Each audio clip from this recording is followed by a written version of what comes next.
Dalam konstelasi Undang-Undang Dasar saat ini, garis-garis besar haluan negara tidak lagi dikenal. Karenanya, pola pembangunan Indonesia ditetapkan melalui rancangan pembangunan jangka pendek, jangka menengah, dan jangka panjang. Dalam pembangunan jangka panjang, jelas diperlukan adanya kesinambungan dari pemerintah sebelumnya dengan pemerintah yang akan datang, supaya tidak ada keterputusan proses pembangunan.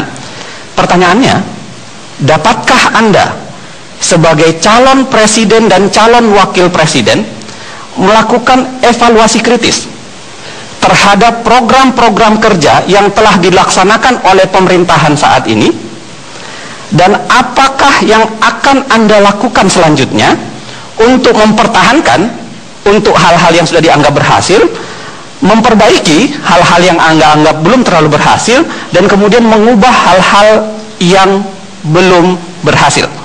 Siapapun presidennya, yang baik akan kita lanjutkan, yang tidak baik akan kita evaluasi, kita perbaiki, dan juga akan kita lanjutkan.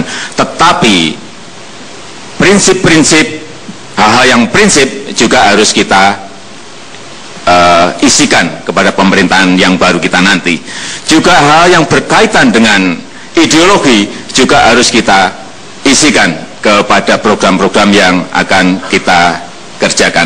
Artinya, kita tidak ingin meninggalkan rencana jangka panjang, rencana jangka menengah yang sudah ada, karena itu adalah sebuah haluan, sebuah titik akhir yang nantinya akan dituju oleh bangsa dan negara ini. Tetapi hal-hal yang berkaitan dengan ideologi, hal-hal yang berkaitan dengan prinsip tetap akan kita masukkan ke dalam program-program pemerintahan baru kita. Tentu kita melanjutkan, utamanya ialah target-target utama, tujuan berbangsa ini.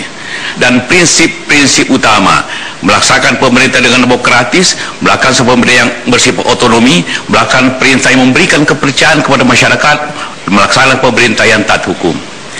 Dalam hal-hal kebijakan yang menyangkut 5 tahunan, tentu pemerintah yang melaksanakan tugas itu mengevaluasi tiap 5 tahun program-program itu.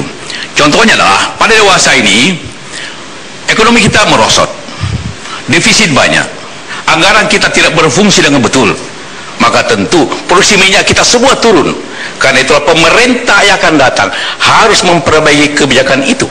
Tanpa itu negara tidak bisa berkembang. Kalau pada dewasa ini, sebelumnya pertumbuhan kita 7%, sekarang menurun 5%, semua itu harus dikoreksi sehingga mencapai pertumbuhan yang lebih baik lagi. Efisiensi pemerintah yang tidak lebih mementingkan rutin dan tinggi yang tidak penting, itu harus reformasi. Karena itulah bagian kita untuk mencapai tujuan.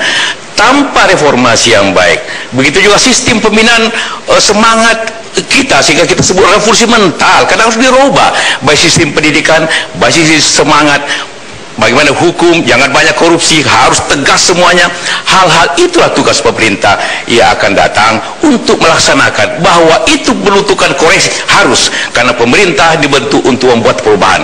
Tanpa pemerintah yang buat perubahan, bukan pemerintah yang baik untuk mencapai tujuan itu. Namun prinsip pokok tetap dijaga, prinsip pokok tujuan, prinsip pokok asas-asasi, prinsip pelaksanaan hukum, prinsip pokok bagaimana berotonomi, memberikan kewenangan yang baik kepada daerah, karena daerah lah yang harus memutuskan itu. Rencana itu penting, tetapi yang lebih penting bagaimana melaksanakannya, bagaimana mengeksekusinya, bagaimana memutuskannya, dan bagaimana manajemen pengawasan itu bisa kita lakukan dari detik ke detik, dari hari ke hari, dari minggu ke minggu, dan dari bulan ke bulan. Terus kita lakukan manajemen pengawasan. Yang paling penting menurut saya di negara kita ini, yang paling lemah ada di manajemen pengawasan. Silahkan yakinkan rakyat Indonesia bahwa Anda orang yang tepat sebagai pendorong efektivitas dan efisiensi pemerintahan, pendukung kuat pemberantasan korupsi, pendorong penegakan hukum yang adil, serta pelindung kuat atas hak-hak asasi manusia. Korupsi terjadi di Indonesia karena para pejabat-pejabat yang berkuasa takut masa depan, takut pensiun. Gaji bupati umpamanya adalah sekitar 6-7 juta rupiah. Padahal dia kampanye, dia ikut pilkada langsung, dia habis 15 miliar, ya kan, demikian di mana-mana. Akibatnya dia akan ambil dari APBD. Sama menteri-menteri juga begitu. Menteri kalau tidak salah mungkin gajinya sekarang sekitar 18 juta rupiah, padahal tanggung jawab yang dikelola sangat besar. Karena kualitas hidup, rasa ketakutan ini, dan juga dengan sistem demokrasi kita yang begitu liberal, mewajibkan setiap pemimpin politik untuk harus cari uang untuk melaksanakan kampanye politik. Dengan demikian, dia akan mengandalkan kader-kader dia di DPR dan di departemen-departemen. Inilah sumber daripada masalah bangsa. Juga bahwa elit bangsa Indonesia selama berapa puluh tahun ini, menurut pendapat saya, agak lengah membiarkan sumber-sumber daya ekonomi kita terlalu banyak mengalir keluar bangsa kita. Nah, kalau kita mau perbaiki, mengurangi korupsi, kita harus jamin kualitas hidup para pejabat negara, pegawai-pegawai yang menentukan pegawai negeri, hakim, polisi, jaksa, semua penegak hukum, semua pejabat dan pegawai negeri di tempat-tempat yang penting harus dijamin kualitas hidupnya. Kalau bicara ingin memperbaiki ini, ingin perbaiki itu, ujung-ujungnya urusan uang, urusan duit. Karena itulah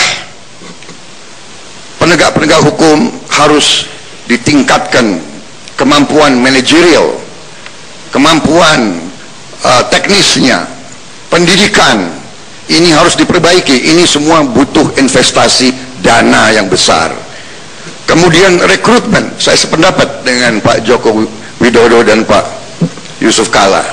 Kita harus rekrut orang-orang terbaik dengan sistem yang terbuka, transparansi, penggunaan teknologi informatika yang terbaru. Saya sangat sependapat, e-government, sebanyak mungkin kita menggunakan teknologi modern, kita bisa kurangi kebocoran-kebocoran itu. Dengan kita mengurangi kebocoran, kita punya dana, kita perbaiki kualitas hidup, baru kita hasilkan suatu pemerintahan yang bersih, yang bebas dari korupsi, yang berkinerja tinggi, yang melayani rakyat dan melindungi hak-hak rakyatnya. Kita harus agresif di dalam pencegahan dan pemberantasan korupsi. Oleh sebab itu strategi kita harus jelas. Perkuat KPK. KPK memiliki 5 tugas pokok. 2 tugas pokok utama saya kira sudah tepat, dan 8 kebijakan yang diterapkan KPK harus kita dukung. Yang pertama adalah pencegahan. Ini membangun sistem building yang baik. Yang kedua, monitor, sehingga seluruh institusi-institusi harus dapat dipertanggungjawabkan seluruh kinerjanya.